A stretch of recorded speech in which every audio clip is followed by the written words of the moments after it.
안녕하세요. 최근 계속적인 금리 인상과 그리고 부동산 담보대출 규제, 세금 인상 등으로 부동산 시장에 불안정한 영향을 미치고 있는데요. 그래서 오늘은 부동산과 심리학에 대해서 강의를 하겠습니다. 첫 번째 고통지수라는 거에 대해서 설명을 좀 드릴게요. 고통지수에는 두 가지 경우가 있는데요. 첫 번째는 집을 샀는데 집값이 하락하는 경우가 있습니다. 이럴 때 고통이 따라오죠. 내가 집을 샀는데 집값이 오르지 않는다. 그런 경우. 두 번째는 집을 팔았는데 그 집이 나중에 더 상승하는 경우, 그럴 경우에 또 배가 아프죠. 이런 두 가지의 고통지수가 있다고 합니다. 앞서 말한 고통지수의 산정 방법은 집을 샀는데 집값이 하락하는 경우, 예를 들면 내가 5억에 샀는데 4억으로 하락했다.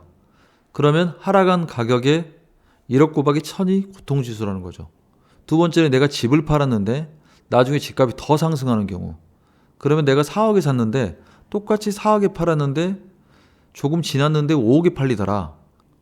그러면 5억 마이너스 4억 곱하기 10이에요.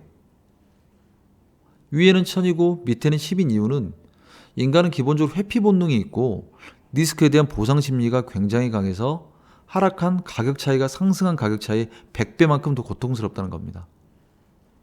그리고 이게 언제까지 지속되느냐? 원위치가 될 때까지죠. 그러니까 예를 들면 5억에 집을 샀는데 4억으로 하락한 가격이 차이가 있었다. 그리고 5년 동안 겨우 다시 4억이 5억이 됐다. 그러면 5년 동안 1000 곱하기 1억만큼 고통이 따라간다는 거죠. 그럼 여기에 따른 부동산 심리학에 대해서 말씀을 드릴게요. 부동산에 적용되는 심리학은 세 가지가 있다고 합니다. 첫 번째는 확증 편향 효과, 영어로는 confirmation bias라고 얘기하고, 두 번째는 밴드 요건 효과, 이거는 사치품에 대한 경제학 용어이기도 합니다. 그리고 군중심리라는 효과입니다. 그 다음 세 번째는 시어서커 환상이라고 해서 각각에 대해서 지금 자세한 설명을 한번 드리도록 하겠습니다.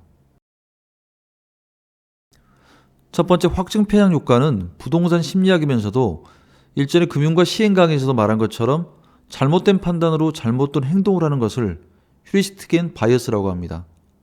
자기 생각이 사실임을 확인시켜주는 정보와 증거를 찾으려고 하고 자기 생각에 배치되는 정보는 다 제거하려고 합니다. 때로는 분명하지 않는 증거라도 자기 생각을 뒷받침하는 데 사용하려고 하는 거죠. 그래서 분석도 안 하고 막연하게 집값이 오를 거야 라고 생각을 하는 거죠. 이게 바로 확증 편향 효과, 자기 생각으로 믿고 싶은 것만 믿는다는 효과입니다. 다음은 밴드웨건 효과인데 고가이면서도 별로 사용 가치가 없는 것들도 잘 팔리는 현상. 예를 들어 루이비통이 가격을 올리는데 유사한 제품들보다 가격이 비싸면서도 많이 팔린다는 군중심리에 대한 얘기인데요. 우리나라 속담에 이런 게 있습니다. 남들이 장에 간다고 걸음지게 지고 따라가지 마라. 바로 군중에 휘둘리지 말라는 얘기죠. 사람은 무리를 따라다니는 경향이 있고 우리는 다른 모든 일이 뭔가를 하고 있다면 그게 바로 옳은 일이겠거니 하고 그대로 따라하는 심리가 있어요. 그래서 군중심리를 조심하라는 뜻으로 밴드 요건 효과가 있고, 마지막으로 이제 시어서커 환상이라는 게 있습니다. 이건 전문가에 대한 과도한 의존이죠. 방송이나 유튜브에 보통 부동산 투자 전문가라고 하는 사람들이 있습니다. 그러면 그 전문가라는 사람이 어떤 말을 하면 그 말에 따라 과도한 의존을 하는 겁니다.